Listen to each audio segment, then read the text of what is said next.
పిల్లలు తమ చుట్టూ ఉన్న పరిస్థితులతో తమకు ఇష్టం వచ్చిన ప్రకృతి లేదా ప్రాపంచిక అనుభవాలు పొందుతూ తమ ప్రాథమిక మనసులోని 6 గుణాల తీవ్రతలను మార్చుకుంటూ లేదా దాచుకుంటూ పెరుగుతారు.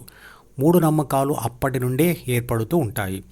ఆ తర్వాత ఆ గుణాల తీవ్రతలు జీవితమంతా అలాగే గుప్తంగా ఉండిపోతాయి. చెడు గుణాలతో చెడు పనులు చేస్తూ కూడా మంచివాడిగా నటించడం నేర్చుకుంటారు. 6 గుణాల తీవ్రతను సమూలంగా నిర్మూలించే ధ్యాన విద్యను నేర్పించే వాళ్ళు లేకపోతే గుణాల తీవ్రతలలో ఎలాంటి మార్పు ఉండదు. మన దేశంలో పుట్టిన భగవద్గీతలో వివరించిన ధ్యాన విద్యను అర్థం చేసుకొని ఆచరణలో పెట్టినప్పుడే ఆ ధ్యాన ఫలితం దక్కుతుంది. ఆ ధ్యాన ఫలితం పొందినవాడే ఆ ధ్యాన విద్యను నేర్పించే అర్హత కలిగి ఉంటాడు. విదేశీయుల దండయాత్రల వలన మన దేశంలోని సనాతన ధర్మం క్షీణిస్తూ వచ్చింది. ఈ రోజుల్లో ఆ ధ్యాన విద్య నేర్పించే గురువులు మన దేశంలో అతి కొద్ది మంది కాబట్టి దాని గురించిన ప్రచారం లేదు, నేర్చుకునే వాళ్ళు కూడా ఎక్కువ మంది లేరు.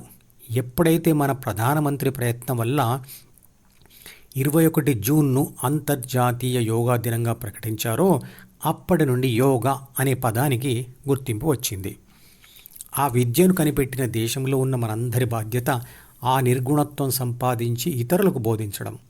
అందువల్ల భారతదేశం మళ్ళీ విశ్వగురువుగా మారవచ్చు. యోగా అంటే భౌతిక శరీర ఆరోగ్యం కోసం భౌతిక ఆసనాలు వేయడం మాత్రమే కాదు. పతంజలి అష్టాంగ యోగా అంటే 8 భాగాలు గల యోగలో భౌతిక ఆరోగ్యానికి ఆసనాలు వేయడం ఒక భాగం మాత్రమే. మిగతా 7 భాగాల గురించి కూడా పూర్తిగా తెలుసుకోండి. యోగా అంటే విడివిడిగా ఉన్నాయి అనుకుంటున్న ఆత్మ మరియు పరమాత్మని కలిపి చూడడమే. అంటే ఆత్మ ధ్యాన ఫలితంగా లక్షణాలతో తనను తాను అనుభవంతో తెలుసుకొని తానే విశ్వశక్తి అని గ్రహించడం. భగవద్గీతను ఒక మోరల్ సైన్స్ అంటే నైతిక శాస్త్రంగా స్కూల్ దశ నుండే ప్రారంభించాలని నరేంద్ర మోడీ గారు అన్నారు. అది నిజంగా అభినందించవలసిన విషయం. భగవద్గీత ఒక మత గ్రంథం కాదు. అదొక శాస్త్రీయమైన పద్ధతిలో అంటే ఫోకస్ డైవర్షన్ పద్ధతిలో గుణాలలో సంపూర్ణ మార్పు తేవడం.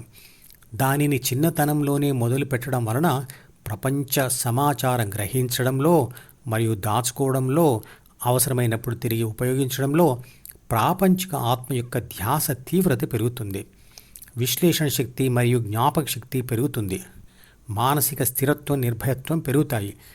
ఆ మనిషి విద్యార్థి దశలో ఉన్నా, ఉద్యోగం లేదా వ్యాపారం చేసే దశలో ఉన్నా ఈ లక్షణాలు అతనికి గెలుపులు తెచ్చిపెడతాయి.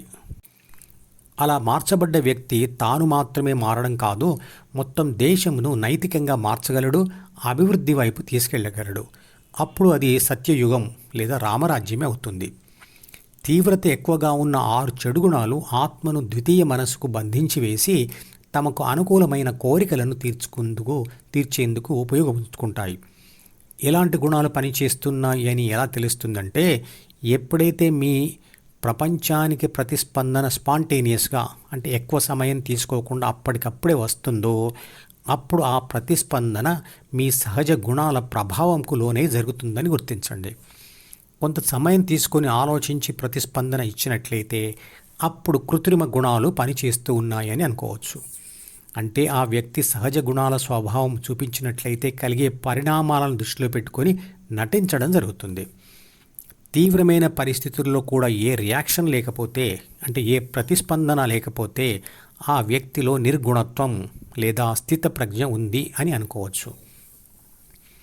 ప్రాపంచిక ఆత్మ యొక్క ధ్యాసను గుణాల చేత సృష్టించబడిన ద్వితీయ మనసులోని డి మీద నుండి బలవంతంగా మరల్చి ఎప్పుడైతే అది తనను తాను లక్షణాలతో పరమాత్మాని గ్రహిస్తుందో అక్కడ అంటే హృదయంలో బలవంతంగా నిలిపే ప్రయత్నం జరుగుతుంది ధ్యానంలో. ఈ ఛానల్కి సబ్స్క్రైబ్ చేస్తే మీకు మాత్రమే క్రమం తప్పకుండా అన్ని వీడియోలు చూసే అవకాశం ఉంటుంది. ఇతరులకు షేర్ చేస్తే మీ వల్ల వారికి కూడా ఈ వీడియోలు చూసే అవకాశం వస్తుంది. లైక్ చేస్తే యూట్యూబ్ మేనేజ్మెంట్ మరికొందరికి ఈ వీడియోలను చూసే అవకాశం ఇస్తుంది. మీరు సబ్స్క్రైబ్, షేర్ మరియు లైక్ కూడా చేస్తే ఎక్కువ మందికి ధ్యానం గురించి తెలిసి సనాతన ధర్మాన్ని వ్యాపింపచేసి దానిని కాపాడే ప్రయత్నం చేస్తారు. ధర్మో రక్షతి రక్షితః.